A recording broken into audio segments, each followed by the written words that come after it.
Hello, and welcome to our first TechPros.io interview series, where we ask enterprise professionals to share their thoughts and experiences on emerging business trends.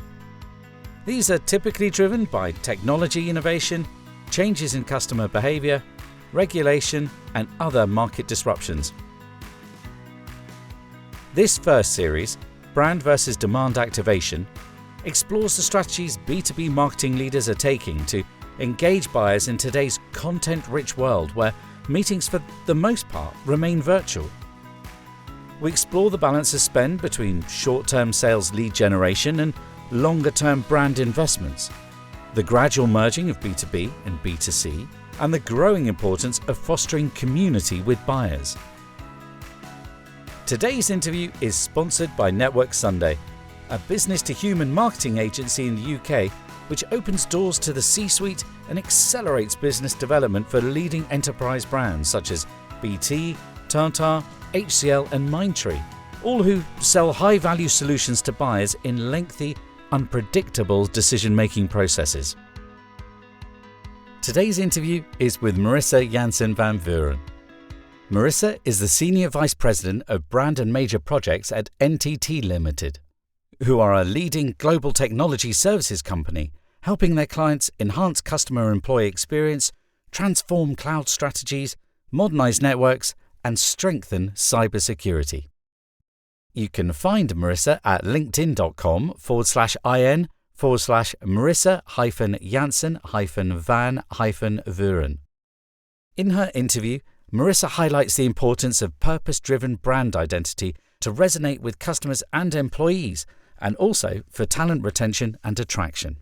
She also explains how very specific storytelling that is purpose-driven with societal impact can build an emotional reaction whilst demonstrating the capability of a brand. We hope you find the interview valuable. So B2B marketers are under pressure to deliver a constant stream of leads to sales, meaning most spend is invested in demand activation. However, research from LinkedIn concludes that only 4% of B2B marketing teams are measuring marketing impact beyond 6 months. And leading marketing strategists, Les Binet and Peter Field, say that this should really change. Do you agree with that? Is that what you're seeing? So I think the biggest challenge that is faced by brand and communications teams is, the ability to measure impact on business outcomes, because it's not like in the demand world, kind of an if this then that kind of equation. And I think we've honed demand measurement to be almost an exact science, if you will, if that's ever possible in marketing. And I think what we need to be careful of is, the allure of winning today at the expense of winning tomorrow. And, as we know, investments in brands, marketing, and I actually don't like the word brand. I prefer reputation, because I think brand has sometimes been misconstrued in terms of what the value is that it delivers. Ultimately, it builds a reputation. And so we know that, building reputation, building a relationship with a brand takes time. And also it accumulates over time. And so our ability to understand the impact that we make with our programs in a space of 6 months, particularly as it relates to brand, is virtually impossible. Also, I think the fact that if we are only looking at a measurement horizon of 6 months, we are unable to see the changes over time and learn from those changes over time, and therefore double down on certain investments or exit other investments as we see them starting to deliver diminishing returns. So my biggest feeling around this is really that sense of we need to start. I think the biggest opportunity for us is to actually break down the silo between demand and brand and overcome this bias to measuring the last quote unquote visible mile, and see them as two processes that are really symbiotic and feed each other, versus seeing them as completely separate disciplines and separate activities. And that's really where I see, I wholeheartedly agree with that statement. And so the sense of having a long-term measurement with these kind of cyclical short-term measurements linked into that, and understanding the relationship between those two is probably the best. So it's not one or the other. It's rather how do we join them up for maximum impact.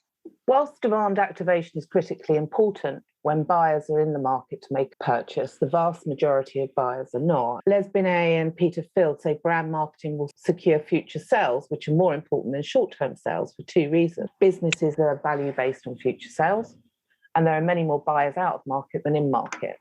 And today there might be only 20 accounts looking to buy cloud computing solutions, but over the next 3 years, there could be 200 accounts up for grabs. Brand building. When you look at your view on the balance of marketing investment, and you've already alluded to this as well, what would you say that actually should mean from a sort of a balance of investment? So I think it's a very difficult question to answer. There's no one size fits all and there's no right or wrong answer. And I think, that balance really depends on the market that you serve, the maturity of your brand. There's just so many variables. As we know, trust takes a long time to build. And so, for instance, the balance of that spend in something like financial services will be more weighted towards brand and relationship than it would be to demand. So I think it's very difficult to say what that balance should be, but I definitely think that there should be a balance. And again, you shouldn't see them as separate activities. You should really see them as joined up and understand the relationship and that symbiotic relationship between the two, because ultimately, there's a great opportunity for your demand activity to build your brand and also for your brand to deliver really high value volumes of leads into that funnel that will create more demand. So the way I see it is that the balance between the two, or the relationship between the two, there's really, 4 things that we need to look at when we decide what, how we want to balance that spend. I really think that investing in your brand maximizes the investment in demand. If you've got a stronger brand, you will have a much more effective sales funnel, and you will be the acceleration of those leads, the conversion of those leads. You will have much more, value and volume through that funnel if you've got a stronger brand. And the reasons for that is really that you will already have a leading position in the consideration set. So it will be quicker to convince them. And of course, there'll also be much better messaging recall because they would know your brand already. It will already kind of be retained in their mind. And of course, much higher quality traffic at the top of the funnel.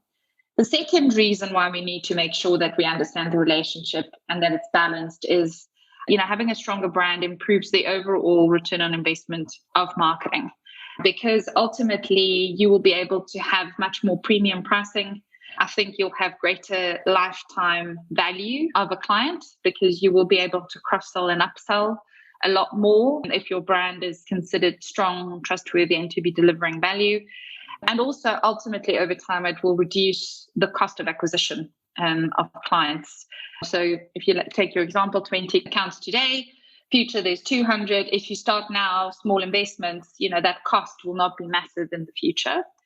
I think the third one is that a stronger brand really increases that client satisfaction and therefore the perceived value that you deliver. And as we also know, and particularly in B2B, prior experience with the brand is a massive driver for decision making. So again, coming back to that cross-sell and upsell.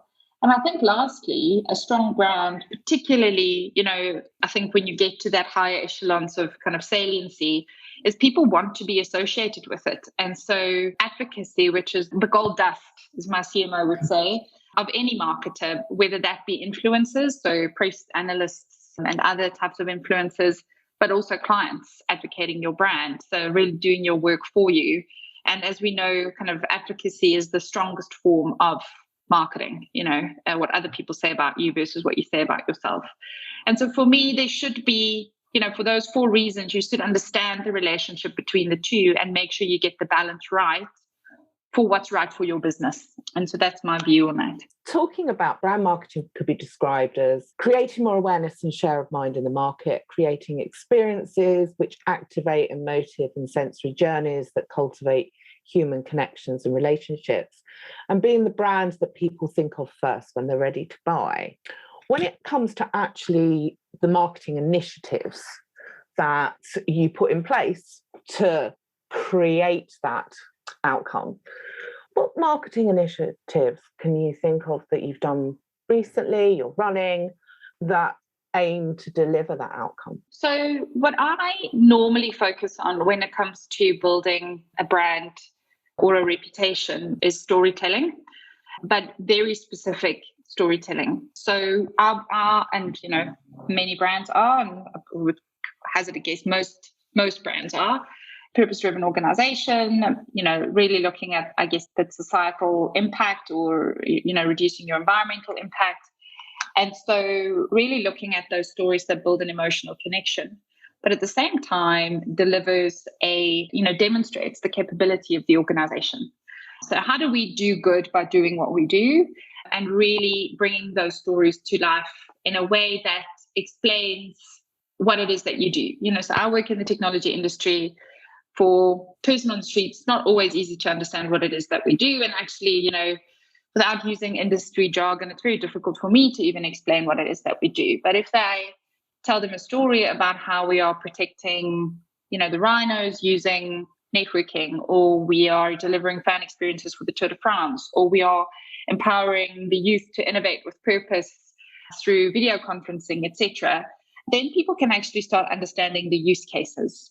So almost all brand marketing that I do is focused on either telling those stories in a way that delivers value to the client or creating experiences that deliver those stories. So for instance, the Tour de France story, we would actually take them behind the scenes on how the technology works at the Tour de France, which is hugely exciting for, I guess, CIO to be able to go and see, walk in the little outside broadcast vehicle, look in the little technical truck and those kind of things. So, to encompass, what I would say I do in brand is really that sense of storytelling that delivers not just the emotional connection, but also demonstrates what it is that we do. And then in pre-COVID times, creating experiences that really brings that to life in a way that almost money can't buy experiences. Yeah. Not normal people have access to this stuff. Not normal people can see this stuff. And it's hugely exciting to see that. How do you go about measuring the impact or the return on investment? So it's not easy to do. So I was hugely frustrated in the beginning where it's like, why are we not getting this right? But it's actually very difficult to do. So we are building 3 indices around awareness, preference, and perception. And within those indices, we have selected different types of marketing metrics. So for instance, in awareness, you will have potential reach. So something like the number of viewers for a coverage that you've received for a press release or for a TV ad or things like that, active reach, etc. So we've kind of really built that into different layers of that indice, and then taken normal marketing metrics that you would get in from different digital channels and other activities. We have weighted those, and then we have created an index that allows us to see in real time the change over time, and also to pinpoint activities that are delivering the most value. Now, it's not easy to do, especially if you're not very mature at measurement, and especially if you don't have a lot of automation. And then the second phase of that program will then be to start mapping those indices to the different stages of our funnel and understanding the impact that an uplift, for instance, in awareness has at the top of the funnel, an uplift in the preference index have at the conversion rates towards the bottom of the funnel, and so on and so forth. So we're trying to take a scientific approach to something that is not scientific, but hopefully by that we will start be able to build hypotheses that will start to inform, I guess, a conversation around value creation. Now, I will also caveat that by saying that I don't believe that we should live and die by the metric, but it does help either from an investment conversation perspective or really understanding whether or not you're receiving apples for apples value from different programs to understand, adjusting levels of investment. Anthony Canada, the founding CMO of Gainsight, the company that created the customer success movement, has a deep belief that the worlds of B2B and B2C marketing are converging, ushering in a new era for business that must focus on the humans that sit behind the logos that we're all targeting. And he refers to this as business to human marketing. And he goes on to say that the brand in B2B is rapidly moving from a deprioritized expense and distraction from growth to the heart of business strategy. What are your thoughts on that statement? So there's two answers to that question. So there's the one in terms of B2B versus B2C. And then there's, of course, the one, the comment around the brand moving towards the heart of the business strategy. And so I will answer that one first. So for me, I think it is critical that the brand becomes part of the business strategy. We know that brands really encompass the purpose of the organization, and that increasingly that purpose is linked to making a positive societal impact and limiting the damage to the environment, which is, of course, the biggest conversation that is happening in the world right now. And also, of course, helping to make brands really relevant, particularly if we look at the next generation of leaders coming into the organization. And I think, most buyers factor in that purpose in terms of decision making. And also from a talent retention and attraction perspective, talent is 5 times more likely to stay at a company or, choose a company if they really identify with that purpose.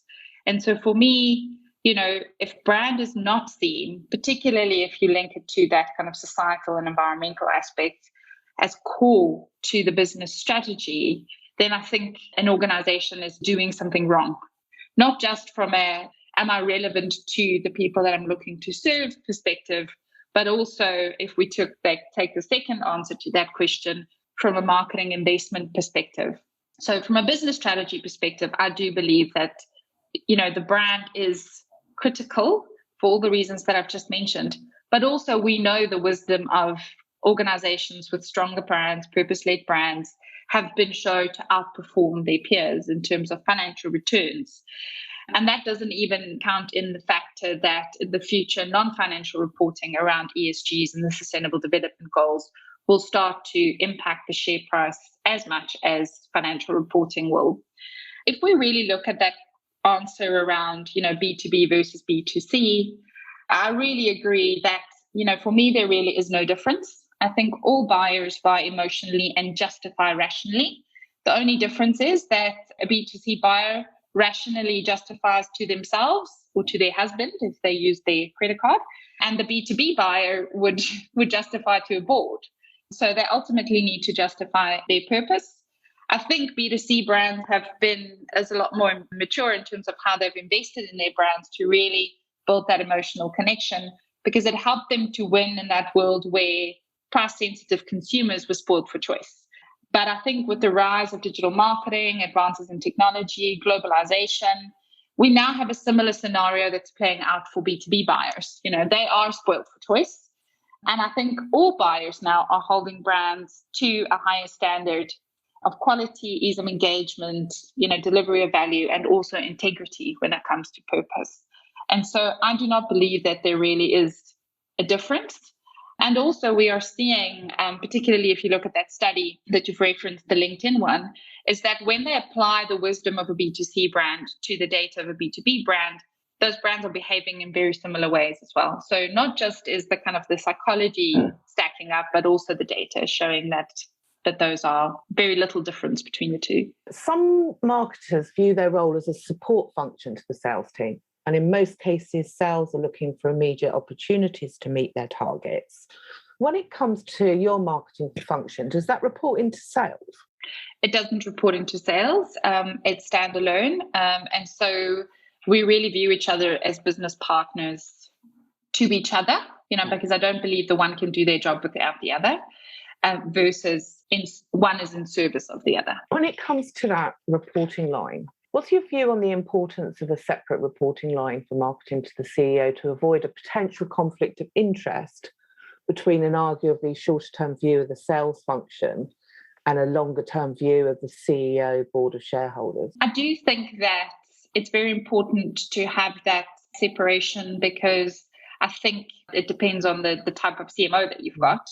Yeah. But let's assume, for argument's sake, that the CMO is more balanced in terms of short-term returns, long-term investments, that sales will always be driving for the next quarter. And I think you will never drive meaningful change, whether that is changing the mind of your clients or meaningful change within your organization or even for the world, if you take a short-term view. And so you always need to have that balance between short-term execution and long-term investment, kind of winning today and winning tomorrow. And how do you do that?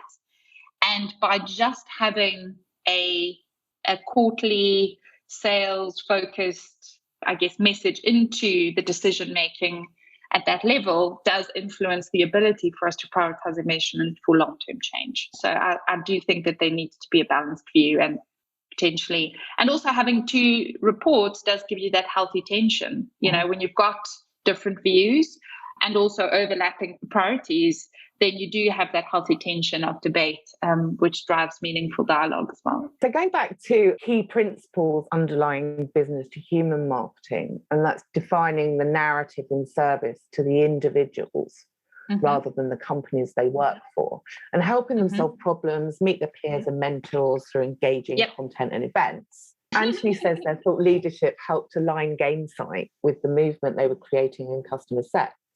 So content drove organic traffic, and the community became a platform for the industry to connect together and promote the category. Not only were these investments good for new business, but they helped with funding, customer satisfaction, recruitment and retention. What's your view on what they did there with the customer success movement, making it become sort of a community of individuals rather than a community of logos? Yeah, and I think that's definitely an approach that we take, whether that's signing up for a sponsorship like Tour de France or becoming part of a community, is that we never want to be just a logo. We want to drive meaningful shared value. And I think for me, that's the most important thing that you can do as a marketer, is to really deliver value through content, whether that's saving the individual time because they're overwhelmed by information, to get them the right information at the right time, helping them to make sense of the world because of that information overload. But I think the best way to do that is through that community of like-minded individuals, where you can have meaningful connection, learn from each other's experiences and mistakes, validate some of your thinking, but also tap into expertise.